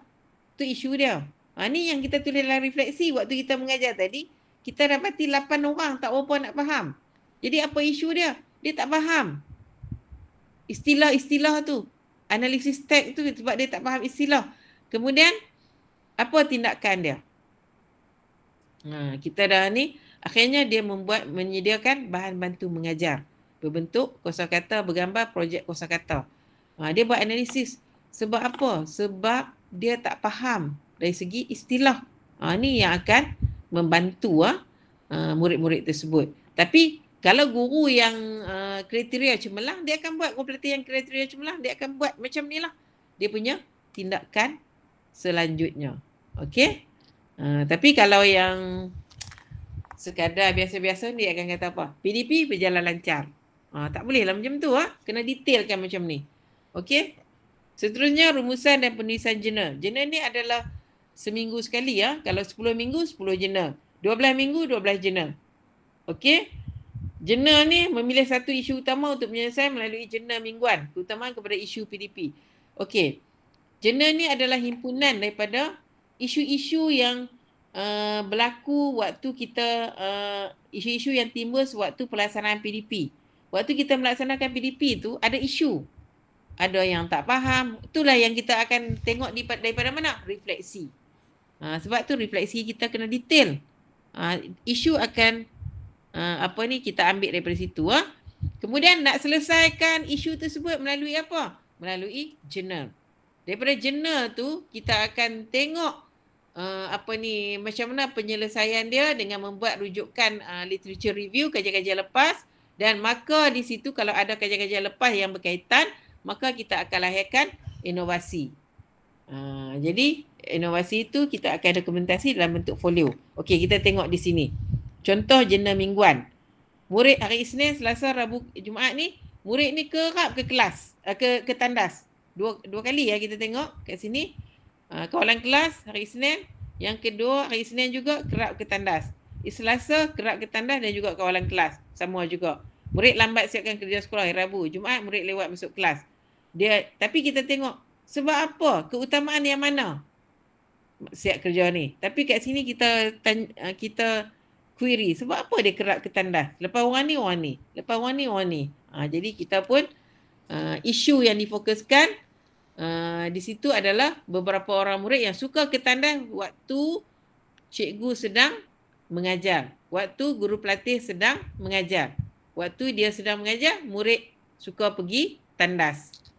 Jadi guru pelatih mula-mula kita beritahulah mungkin satu yang biasa. Tapi bila kita tanya dengan murid-murid tu sebab apa dia suka pergi tandas, jadi kita kena pasti isu. Rupanya dia malu sewaktu cikgu lain. Kemudian dia tak faham tajuk kita mengajar tu, topik. Kemudian dia rasa bosan. Sebab mungkin bahan bantu mengajar yang kita buat tu tak cantik, tak tercapai apa yang kita nak ajar pada hari tersebut. Jadi itu menyebabkan dia asyik pergi tandas saja. Jadi itulah punca dia. Cara nak atasi dia macam mana? Kita tengok dulu kajian-kajian lepas. Apa yang berkaitan dengan murid yang tidak kerap ke tandas. Apa yang token, maksudnya peneguhan positif. Cara untuk supaya murid ni tak kerap pergi tandas dengan cara memberi peneguhan positif adalah bentuk token. Jadi cadangan tu kita nak selesaikan. Jadi dengan menyediakan token ataupun memberi motivasi. Jadi selain daripada itu, buat bahan bantu mengajar yang sesuai. Dan kita kena pasti isu kan. Lepas tu kita tetapkan peraturan. Kecuali nak buang air tak sempat-sempat tu, kita bagi je lah. Okey. Jadi keberkesanan langkah yang dicadangkan, kita tengok bila kita laksanakan apa keberkesanan dia dan kesan tindakan tu apa yang berlaku. Okey. Jadi itu adalah yang berkaitan dengan jurnal. Kalau guru pelatih yang cemerlang, calon cemerlang, dia mesti kena buat ikut step ni ya. Ikut step yang saya tunjuk ni. Maksudnya dia ada isu, kemudian dia ada analisis isu tu, kemudian dia kena buat literature review, kemudian dia cadangan dan idea penyelesaian masalah dan keberkesanan langkah yang dicadangkan dan juga kesimpulan. Okey? Okey, boleh terus lagi? Dapat semua? Mungkin sambil tu boleh buka soalan ke? Kod dia orang ada soalan. Boleh lah. Saya pun terus-menerus tu Hari ni kira tak boleh balik nanti buka puasa kat luar lah kot. Tak boleh masuk lah ni. Pasal kering tekak. Okey. Ada soalan di pihak doktor, tuan-tuan dan perempuan dan juga guru pelatih? Saya rasa pensyarah boleh tanya soalan dulu kot. Kod ada tanya, ada perkara yang perlu diketahui. Pelajar tu silakan. Silakan. Okey, tapi saya rasa jelas kan, maksudnya kriteria mana yang kita nak pilih untuk calon cemerlang tu. Sangat jelas. Sangat jelas. Okey. Kalau tak ada saya teruskan. Sangat jelas kot Saleh tu yang tak tanya tu. Okey, kita terus organisasi dan penghasilan portfolio kurikulum. Kalau di IPG KPI ni, kita memang tetapkan 3 portfolio, 3 file lah yang perlu mereka sediakan. Mungkin di IPG Kampus Raja Melewa pun mungkin macam tu juga. Jadi antara yang perlu dia buat adalah dia ini menunjukkan image kepada guru pelatih tersebut. Image dan juga itulah guru pelatih itu. Itulah dia dari segi pembinaan portfolio. Kadang-kadang kita nampak mengajar bukan main, tapi file tak siap. Kebolehan dari segi mengajar, tapi dari segi filing ni hancur. Jadi kena sama, kena seiring jalan. Maksudnya kalau kita tak buat portfolio, tak sediakan portfolio, kita akan masuk ke sistem di sekolah nanti, semua tu adalah memerlukan file. Kita akan terlibat dengan panitia, kita terlibat dengan PIBG. Jadi melalui praktikum ni melatih guru pelatih ni menjadi seorang yang disiplin dari segi penyediaan file. Jadi apa saja maklumat masuk dalam file. Jadi untuk pembinaan portfolio praktikum ni dia membawa markah 10%. Okey, berkaitan dengan refleksi dan juga tu semualah. Jadi markah tu akan digabungkan dan untuk melayak menjadi calon cemerlang dan juga cemerlang dalam praktikum. Kena lengkap portfolio berdasarkan senarai semak. Nanti Cik Saleh akan bagi senarai semak tu setiap kali pelaksanaan praktikum. Jadi doktor, tuan-tuan dan puan akan semak di situ. Ada tak? Ada dalam senarai semak? Mesti ada dalam file tersebut. Mesti ada separator berkaitan dengan tajuk-tajuk tersebut. Kemudian sentiasa Puan Sariza, maaf ya? mencela sikit. Daripada apa yang Puan Sariza sampaikan ni, saya nampak rupa-rupanya tugas perentas tu bukan setakat tengok PDP, menyeluruh. Ya, menyeluruh. Menyeluruh. Ya, menyeluruh. Sebab dia bukan tengok PDP saja, dia kena tengok file semua. Sebab macam ni, kita nak angkat seseorang tu sebagai cemerlang ni, dan kita sendiri pun sebagai pensyarah cemerlang pun kita kena dari segi file kita kena hantar, dia akan semak satu persatu.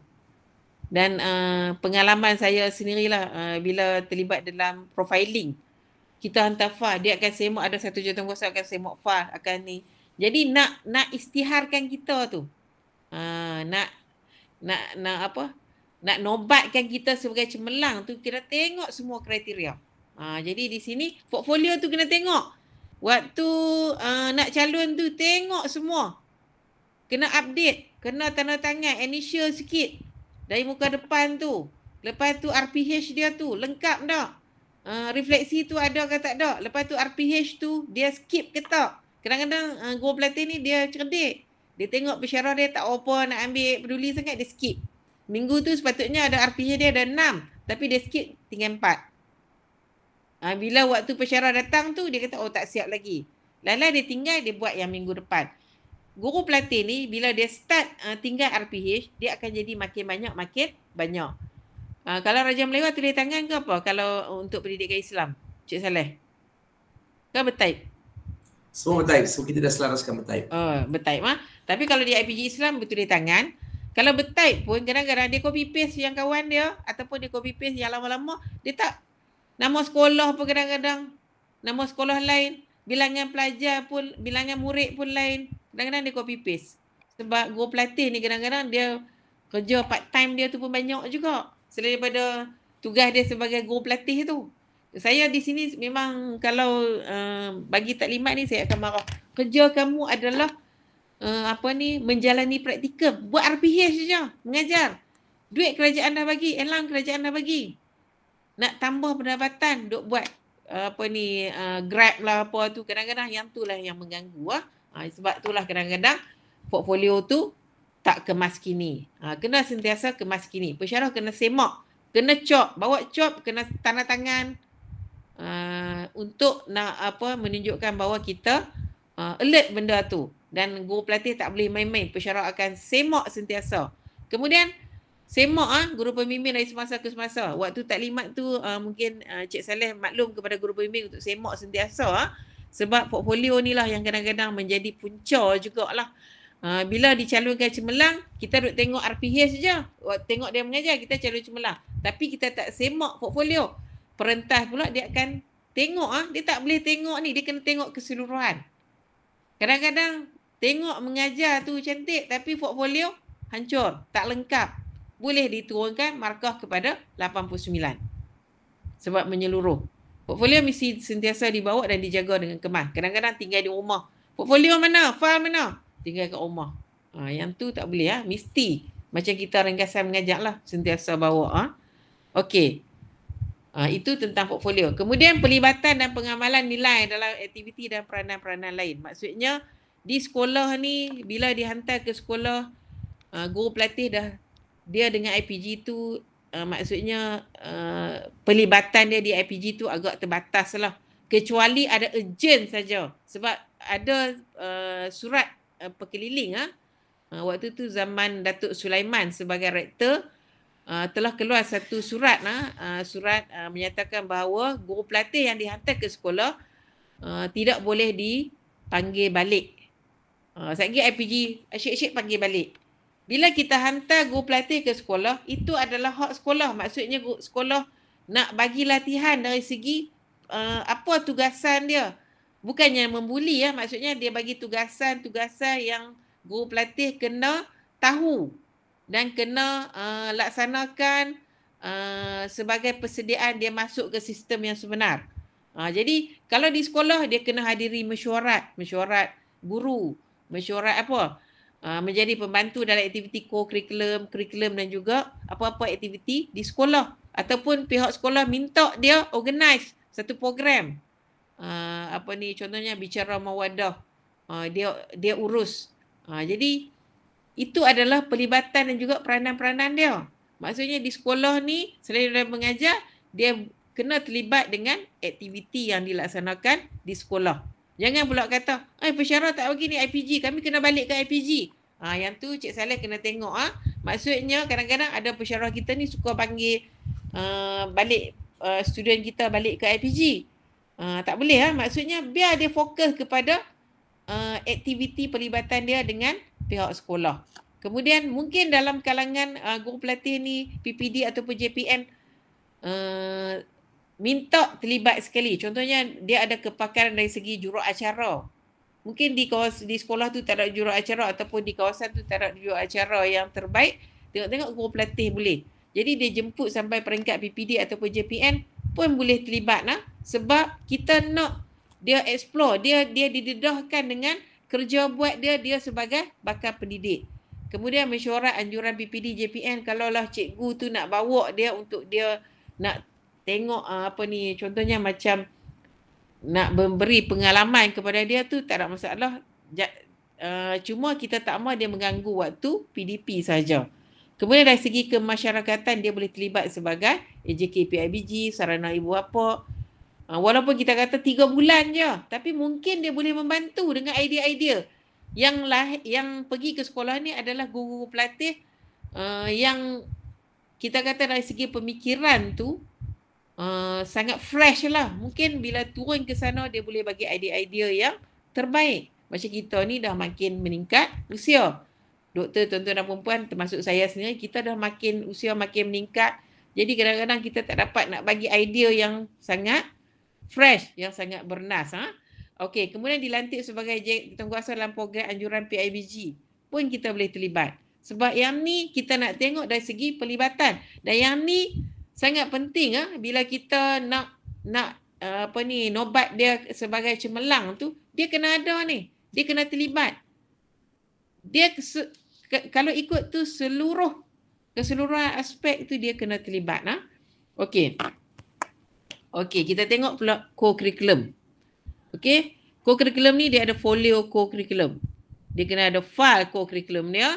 Sebab di dalam senarai semak tu dia ada satu maklumat co-curriculum bahagian D, yang mana dalam tu ada rancangan aktiviti co-curriculum, senarai nama ahli dan kehadiran, laporan aktiviti co-curriculum, laporan projek peranan-peranan lain, laporan projek peranan-peranan lain. Okey, jadi di sini dia kena sediakan untuk maklumat co-curriculum bagi memenuhi senarai semak yang telah disediakan yang perlu diselesaikan oleh guru pelatih bila dia melaksanakan praktikum. Okey, kita tengok di sini rancangan aktiviti co-curriculum. Ni dia punya perancangan tahunan dia, kelab pusat sumber. Kalau dia masuk kelab pusat sumber. Ni nama sekolah. Kemudian ni perancangan tahunan Persatuan Bahasa Melayu. Dia ada perancangan dia. Tapi guru pelatih ni dia pergi 6 bulan saja. Maksudnya dia buat perancangan ikut kepada bukan 6 bulan, 3 bulan. 10 minggu ikut kepada 12 ataupun 10 minggu tu saja. Okey. Kemudian rancangan aktiviti tahunan kelab rukun negara. Ni maksudnya apa yang dia plan. Dia boleh berjumpa dengan guru-guru yang terlibat dengan co-curriculum untuk dia tengok apa perancangan yang penasihat kelab-kelab ataupun unit beruniform buat dan dia ambil daripada situ. Okey. Kemudian senarai ahli dan kehadiran. Okey, dia kena lampirkan, masukkan dalam file tersebut senarai ahli. Kemudian ni catat organisasi, contohnya kalau pengakap catat organisasi dia ataupun kelab Bahasa Melayu catat organisasi dia. Kemudian kehadiran kita tengoklah mungkin ada perjumpaan kelab pada hari Rabu, lepas tu dia ada kehadiran dia, ada tanda kehadiran untuk kita simpan menunjukkan kita telah melaksanakan aktiviti co-curriculum di sekolah yang kita telah menjalani praktikum. Okey, dan kemudian laporan aktiviti co-curriculum. Aktiviti co-curriculum ni dia kena buat RPH, rancangan pengajaran harian. Contohnya kalau dia kelab Bahasa Melayu ataupun kelab bola sepak, dia buat rancangan pengajaran harian, dia kena laksanakan tahun 5. Lepas tu tajuk bola sepak nak ajar tentang apa? Tendangan leret. Okey, di sini isi kandungan laporan aktiviti co-curriculum. Ni ada borang dia, nanti akan kebiasaan diberi oleh unit praktikum, dia kena buat laporan. Yang ni adalah rancangan pengajaran harian, apa yang dia nak ajar. Ni semua kena tengok untuk dicalonkan cemerlang kena lengkap, kena ada. Jangan kita calon cemerlang tapi co-curriculum dia file kosong. Tak boleh. Maksudnya kena lengkap. Okey. Jadi untuk co-curriculum ni kena ada hasil pembelajaran, ada eksplisit, tepat, jelas dan spesifik, ada isi pelajaran, ada strategi PDP. Dia macam RPH biasalah. Ada set induksi, perkembangan pengajaran, komunikasi dan pengurusan kelas, kualiti peribadi, kreativiti, penutup, aplikasi nilai dan amalan refleksi. Okey. Yang ni semua dia kena lengkap lah untuk dia kena masukkan di dalam file. Dan kalau dia dicalonkan cemerlang, dah ada semua maklumat tersebut. Okey. Seterusnya inovasi. Okey, untuk nak jadi calon cemerlang ni, dia perlu hasilkan satu inovasi. Maksudnya satu ataupun dua. Mungkin satu inovasi yang boleh diguna pakai oleh pihak sekolah. Inovasi yang dia buat ni. Maksudnya pihak sekolah bila dia habis tamat saja praktikum, pihak sekolah kata, boleh tak kami guna pakai inovasi ni untuk kami guna untuk murid-murid yang lain. Jadi kalau dia kata pihak sekolah mohon dan dia beri kebenaran, maksudnya sangat bermanfaat kepada pihak sekolah. Maksudnya baguslah inovasi tu dan memang dia layak dinobatkan sebagai cemerlang. Okey. Jadi inovasi ni macam saya kata tadilah, macam mana inovasi itu dilahirkan. Okey, berdasarkan daripada refleksi PDP. Dia ada isu, lepas tu isu tu nak selesai macam mana? Selesaikan melalui jurnal mingguan. Okey, ada kajian literatur tadi saya dah terang dah. Isu kat sini adalah 8 murid tidak boleh membaca surah Al-Fatihah. Jadi tu isu dia. Selesai dalam jurnal, cari kajian-kajian lepas macam mana nak selesaikan. Jadi maka lahirlah inovasi. Mungkin di situ inovasi yang dihasilkan adalah dengan menggunakan kaedah nasyid. Menghasilkan modul. Ni modul ni, kalau dia pihak sekolah kata boleh tak share kita nak guna untuk pihak sekolah. Kamu kata okey boleh. Jadi modul ni sangat berharga dan ini adalah hanya orang cemerlang saja yang boleh buat sampai modul. Ataupun mungkin dalam bentuk peralatan bahan bantu mengajar yang boleh dia tinggalkan kepada pihak sekolah. Okey, Anis tutup pintu Anis. Okey, seterusnya adalah projek. Okey, untuk nak menjadi calon cemerlang ni dia perlu laksanakan projek lah. Maksudnya projek ni dia boleh gabungkan. Kalau di sekolah tu ada 6 orang guru pelatih daripada IPG Kampus Raja Melewah, dia boleh gabungkan, bukan buat seorang-seorang. Projek ni projek yang memberi manfaat lah. Tak maulah cat dinding apa ni sekolah ni bersih ni. Maksudnya kita buat satu projek yang memberi impact, maksudnya yang boleh macam modul tadi pun, antara yang terbaik lah modul. Kalau tak ada sangat mungkin kita boleh hasilkan satu, kalau kata macam pendidikan Islam, satu apa ni sudut bacaan yang mana ataupun mural dekat dinding tu yang kita tulis apa ni ayat-ayat yang boleh murid tengok ya, dia akan dapat ilmu di situ. Jadi dia akan terlibat, maksudnya tu adalah projek, dia ada kertas kerja, kertas cadangan dan semua terlibat. Kalau 6 orang mesti ada nama dalam tu, dan sebelum projek tu dilaksanakan ambil gambar dan juga selepas sebagai bukti. Dan projek yang dilaksanakan ni mesti dimasukkan di dalam file bukti dia. Sebab nak jadi calon cemerlang mesti kena ada projek yang dia perlu, yang telah dia laksanakan di sekolah. Dan juga sumbangan sukarelawan. Pihak sekolah akan bagi sijil kalau dia melaksanakan tugasan-tugasan tu. Sijil tu pun simpan masuk di dalam file. Itu adalah bukti ya kepada pesyarah untuk mencalonkan dia sebagai calon cemerlang. Okey? Okey. Ni adalah rentasan cemerlang lah. Rentasan cemerlang ni bila dah doktor-tuan dan perempuan tadi dah calon dah. Lepas tu maka Saleh akan urus perentas dan perentas akan pergi untuk membuat rentasan. Dan kalaulah dia tu bila perentas pergi dia tengok bagusnya guru pelatih ni, dia naikkan lagi markah. Tapi tak boleh melebihi 5 maksudnya dalam average, contohnya dia markah dia 90. Perentas boleh naik menjadi 95. Okey? Dan kalau perentas pergi tengok-tengok, tak capai lah, sepatutnya tak ada dokumen pun tak lengkap ni, projek pun tak ada, inovasi pun tak ada, lepas tu mengajar pun, bahan bantu mengajar pun tak ada, maka diturunkan kepada 89%. Okey? Okey. Itu saja. Ada soalan di pihak tuan-tuan dan puan-puan? Okey, rakan-rakan pensyarah atau pelajar, harap adalah wakil yang bertanya soalan. Boleh tanya soalan ni kepada Puan Sariza, Dr. Salbia, Dr. Zaleha, Puan Mazatul kalau ada soalan. Cik Muhaimi silakan. Hello. Tengah ada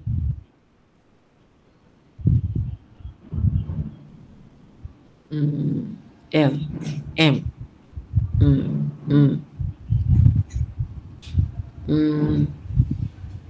aku tak ingat. Itu SL M jenis luak.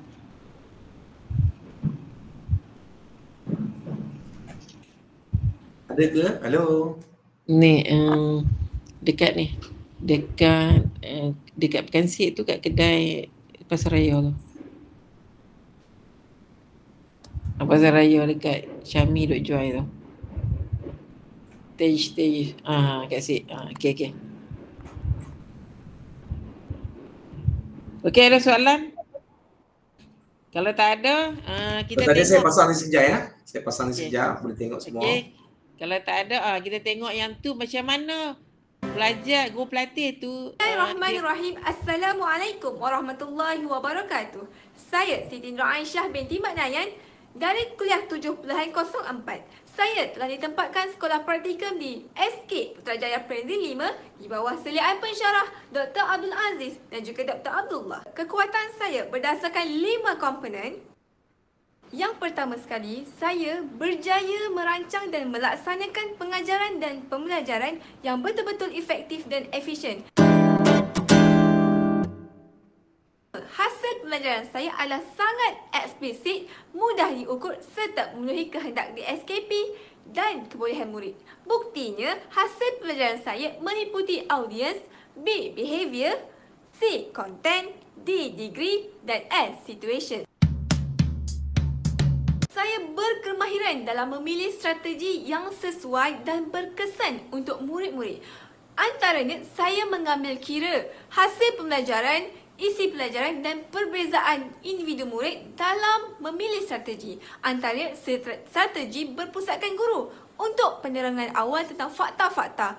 Yang kedua ialah berpusatkan murid untuk murid berbincang tentang sesuatu isu atau memberi sumbang saran melalui peta iThink.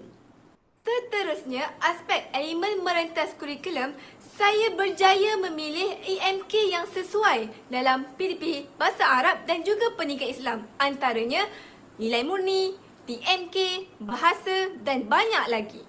Manakala, amalan pedagogi masa kini, saya pastinya memilih dan menerapkan dalam setiap PDPC yang saya telah jalankan.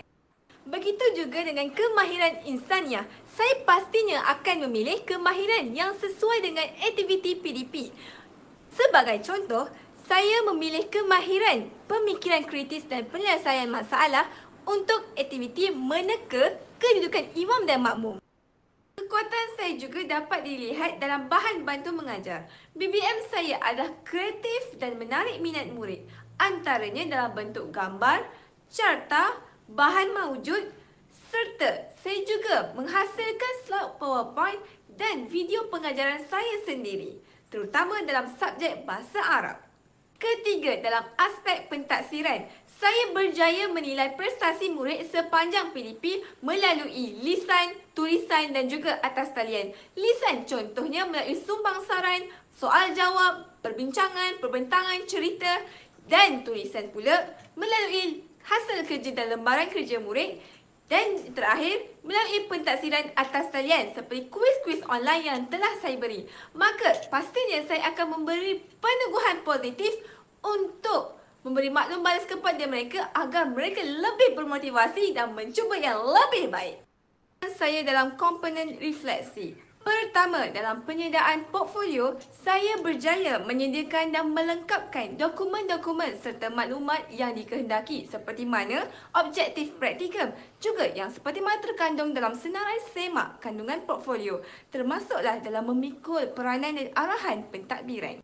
Seterusnya, refleksi selepas PDP. Saya berjaya mengenal pasti kekuatan dan juga kelemahan dalam PDP serta mencari jalan penyelesaian agar saya dapat mengatasi kelemahan dan merancang PDP yang lebih baik pada masa akan datang. Manakala dalam aspek jurnal, saya berjaya mengupas 10 isu yang berbeza sepanjang 10 minggu saya menjalani praktikum. Maka ia menunjukkan saya peka dan cakna terhadap pelbagai situasi dan mencari jalan penyelesaian dan berusaha mengatasi pelbagai isu. Bahkan dalam refleksi pertengahan praktikum, saya berjaya menghasilkan video pembentangan yang menarik serta cemerlang dalam menghuraikan 4 aspek, malah berjaya dalam menjawab soalan-soalan yang dikemukakan oleh pensyarah penilai serta rakan-rakan praktikum. Kekuatan saya dalam core curriculum, saya berjaya menghasilkan video pengajaran serta simulasi tentang bagaimana mempelajari 3 jenis balutan anduh. Maka video saya adalah sangat fleksibel kerana murid boleh mempelajari balutan anduh di mana-mana sahaja serta pada bila-bila masa. Kekuatan dalam peranan-peranan lain. Pertama, pelibatan saya dengan pihak sekolah, saya telah memikul tugas dengan sebaiknya sebagai guru bertugas mingguan dan harian serta berperanan sebagai AJK program kelas intervensi Al-Quran. Maka ia menjadi pengalaman yang sangat berharga bagi saya. Manakala dalam projek Wow English Corner and Fantastic Mathematics Corner, saya telah menunjukkan kerjasama yang baik dalam perancangan dan pelaksanaan projek dengan rakan-rakan praktikum serta pihak sekolah. Akhir sekali dalam penghasilan inovasi. Kekuatan saya dapat menghasilkan inovasi yang mengambil kira kecerdasan murid yang pelbagai serta berjaya mengatasi isu PDP. Antaranya inovasi lagu syarat solat berjemaah sesuai untuk murid yang mempunyai kecerdasan muzik serta yang sukar mengingat. Yang kedua, roda impian dan juga roda nama dapat mengatasi murid yang pasif serta murid yang suka kinestetik. Yang ketiga ialah kembara surah sesuai untuk pembelajaran terarahkan diri.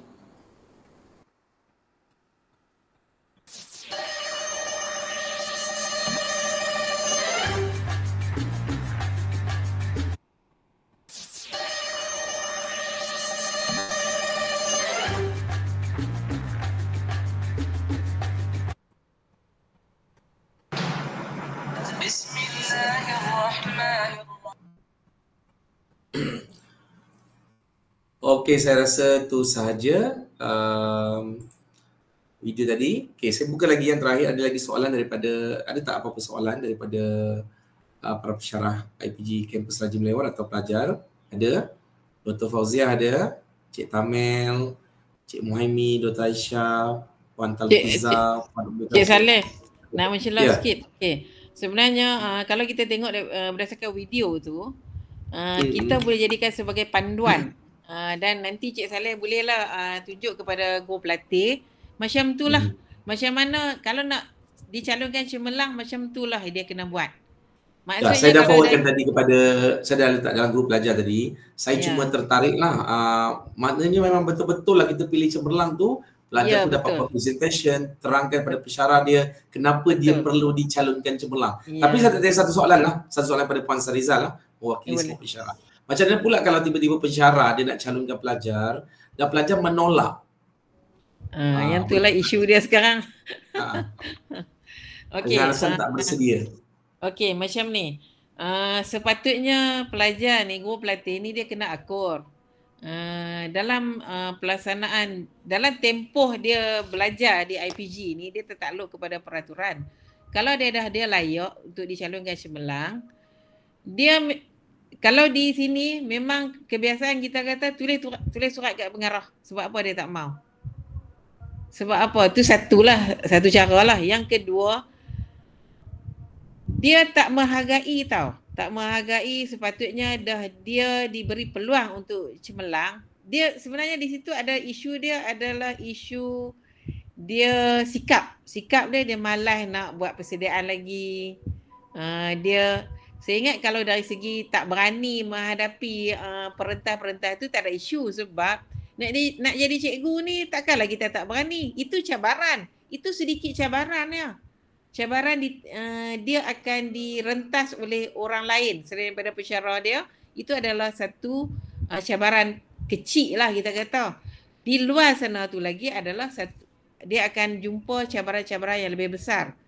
Jadi mungkin di pihak Cik Saleh boleh buatlah peraturan-peraturan yang dia tak boleh menolak. Dia tak boleh menolak bila dicalonkan, dia kena akur. Dia tak akur lah tu. Mungkin boleh berbincang dengan pihak haiwan pelajar. Macam dia tak akur lah. Macam dia praktikal ni sebahagian daripada salah satu syarat. Macam juga akademik. Dia tak boleh menolak. Kalau nak dicalonkan, dia kena akur lah. Kecuali sikap je lah. Yang kedua, Puan Syarizal, minta maaf masa pun dah mencemburui. Sikit lagi soalan. Yang kedua, kalau mengikut prosedur daripada IPG lain, ada yang melaksanakan serentak rentasan. Sebab kita rentasan trust dan elektif kan bagi perdana kan. Ada IPG yang utamakan dahulu elektif, ada yang buat trust dulu. Jadi sebenarnya macam mana kriteria dia punya tu proses dia? Adakah serentak ataupun kena dahulukan elektif tu? Boleh terangkan? Okey, kalau kita tengok kepada di sini option dia, bidang terah dia utama adalah katalah pendidikan Islam. Dan dia pun nanti keluar ke sekolah nanti dia lebih fokus kepada pendidikan Islam. Kita utamakan kepada bidang terah dahulu. Tetapi dengan keadaan kita sekarang ni, kadang-kadang pensyarah pun dia dengan 3 SEM ni, dengan terlalu sibuk, kadang-kadang dia tak sempat nak pergi, yang elektif pergi dulu. Maksudnya di situ kita bagi fleksibel. Maksudnya kalau pergi serentak, pergi serentak tu kesian kat student tu lah. Selepas habis ni, selepas bidang teras, elektrik teras pula. Tapi kalau kata teras pergi dahulu, tengok dulu teras, sebab macam ni, dia sebab salah satu, tengok teras, kalau teras tu dia layak, baru kita pergi ke elektrik teras pula. Kalau kata pergi tengok teras tu dia berjaya mengekalkan 90% ke atas, barulah kita peretas akan pergi tengok elektrik teras pula. Tetapi kalau kalau pandangan saya lebih fokus kepada bidang teras lah. Sebab yang tu adalah fokus utama dia. Dan kalau pembahagian masa pun bidang teras tu lebih banyak daripada elektrik teras. Jadi dalam hal ni, pemberatan kita kepada bidang teras. Tetapi kalau tempoh masa yang agak limit dengan tugasan kita pun agak banyak, mungkin kita fleksibel, kita boleh memberi mungkin elektrik teras nak pergi dulu tu pun kita boleh bagi kelonggaran. Tapi sebaiknya adalah bidang teras dululah. Sebab bidang pergi tengok sekali tu dia akan untuk yang kedua tu berdasarkan keputusan yang pertama. Kalau dia yang pertama tu layak, maksudnya baru pergi yang kedua. Kalau tak layak automatik lah, tak payah teruskan kan. Automatik dua-dua turun 89. Okey, baiklah. Okey, saya buka lagi kepada peserta lain. Kalau tak ada, kita rasa alhamdulillah, saya rasa banyak ilmu yang kita dapat hari ini. Terima kasih banyak Puan Syahriza. Kalau nanti saya share slide lah dengan slide baru nak cakap. Nanti boleh hantar kat saya share kepada semua peserta. Tadi saya sempat lah screenshot tapi tak semualah. Jadi boleh kongsikan saya. Okey, saya mewakili semua pensyarah, pelajar dan warga IPG Kampus Raja Melewar. Sekali lagi mengucapkan jutaan terima kasih kepada Puan Syahriza. Saya rasa macam tak cukup masa kena buat sesi fasa kedua ni. Sebab saya menarik, saya suka tadi yang pelajar membuat pembentangan ibarat macam kenapa kena pilih saya sebagai untuk dapat cemerlang. Itu saya rasa macam baguslah kalau ada kesempatan masa kan. Tapi kita sekarang dengan kerencaman masa, internship pula bertembung dengan praktikum, tu semua mungkin kita kena ubah sesuai lah cara untuk tu kan. Okey, Puan Syahriza mungkin saya akan panggil lagi nanti ceramah untuk perkongsian macam mana pelaksanaan projek inovasi. Sebab kami dah lama tak melaksanakan pelajar akhir. Sebab kami kan dulu kan ada pengambilan stop sejak lebih kurang 5 tahun kan. Nanti mungkin saya akan jemput lagi mungkin bulan 4 nanti insya-Allah. Okey, rakan pesyarah, kalau tak ada apa-apa ya, kita rasa bertuah. Walaupun kita hari ini sibuk dengan tadi pun kami ada program besar. Saya pun tak boleh nak adjust lagi masa. Minggu depan penuh dengan RPP. Sekali lagi ya, saya mewakili semua, terima kasih banyak. Dan terima kasih banyak kepada semua pesyarah yang setia duduk walaupun sepatutnya pukul 4 balik. Terima kasih banyak, moga Allah rahmati kita semua dengan perkongsian ilmu ini. Jangan lupa isi kehadiran SPL KPM. Puan Syahriza pun saya ada letak dekat WhatsApp tadi ya. Masukkan. Okey, nanti sekejap saya isi. 2 jam. Okey, sekali lagi terima kasih banyak. Selamat berbuka puasa lebih kurang lagi 3 jam ya. 3 jam ke? 3 jam lebih kurang. InsyaAllah jumpa lagi dan mana yang kurang kami mohon maaf lah ya pada Puan Syahriza. InsyaAllah kita berjumpa lagi. Dan kepada semua pensyarah daripada perkongsian ni, saya doakan semua pensyarah dapat laksanakan bimbingan, penyelidikan praktikum dengan lebih baik dan dapat memilih calon rentas cemerlang yang betul-betul memenuhi kriteria. Maksud cemerlang kat sini ialah markah atas 90. Dan ini pun bagus juga Puan Syahriza perkongsian ini di mana IPGM dah mengeluarkan satu pekeliling, bukan pekeliling lah, mengatakan black and white, mengatakan senat ya, mengatakan syarat untuk dapat kelas pertama. Kelas pertama pelajar mesti mendapat grade cemerlang iaitu A+, A atau sekurang-kurangnya A-. Kalau pelajar hebat macam mana sekalipun akademik tapi praktikum tak mencapai grade sekurang-kurangnya A-, dia tak layak mendapat kelas pertama. Tapi yang kita bincang hari ini tarifan cemerlang tu maksudnya pelajar mendapat markah atas 90. 90 ke atas, ya betul. 90 ke atas. Dan minggu depan kita buat RPP untuk teras. RPP dah mula pelan-pelan lah. Sepatutnya sekarang dah nampak calon mana yang kita boleh ketengahkan untuk menjadi cemerlang. Saya minta maaf kalau saya tersalah cakap ya. Sama-sama kita berpuasa dan jumpa lagi Assalamualaikum Saya pun nak, warahmatullahi kejap, saya nak ambil kesempatan Ah. juga. Saya pun nak mohon maaf jugalah sepanjang saya berkongsi ilmu tadi, ikutlah ada yang terkasar bahasa. Sedap jadi, suara Kedah tu. ada, tak apa, nanti insya-Allah ada apa ni, ada kelapangan, ada lagi permintaan, insya-Allah saya akan Ada. pastilah. Puas hati. Tak tahu bagi pihak saya puas hati sangat. Saya pun belajar. Saya pun tak lama jadi ketua praktikum, baru lagi banyak saya belajar. Boleh tak kawan-kawan kita buka kamera sekejap, saya nak ambil gambar. Boleh tak? Ambil gambar. Sekejap je. Okey. Sekejap je, jom. Sekejap Okey. buka kamera sekejap. Tunjukkan wajah-wajah puasa anda. Kak Umi. Oh, Kak Umi Biasa. ada ke? Kak Biasa. Umi. Ada. Kak Umi Okey, kan buka kamera semua. CG cepat. Buka. Doktor. tak bahasa Kak Umi ada. Cik Maimi boleh buka kejap. Cik Maimi ada. Doktor Salbia. Doktor Salbia. Tak Salbia. Ya. Oh, Ji ada kat situ. Buka kamera sat boleh. Doktor Zaliha. Manalah kunci kereta ni?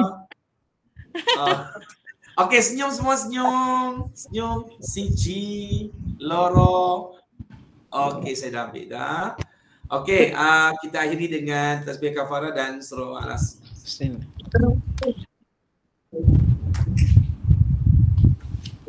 Okey, jumpa lagi semua. Assalamualaikum warahmatullahi wabarakatuh. Waalaikumsalam warahmatullahi. Salam semua. Terima kasih. Sama.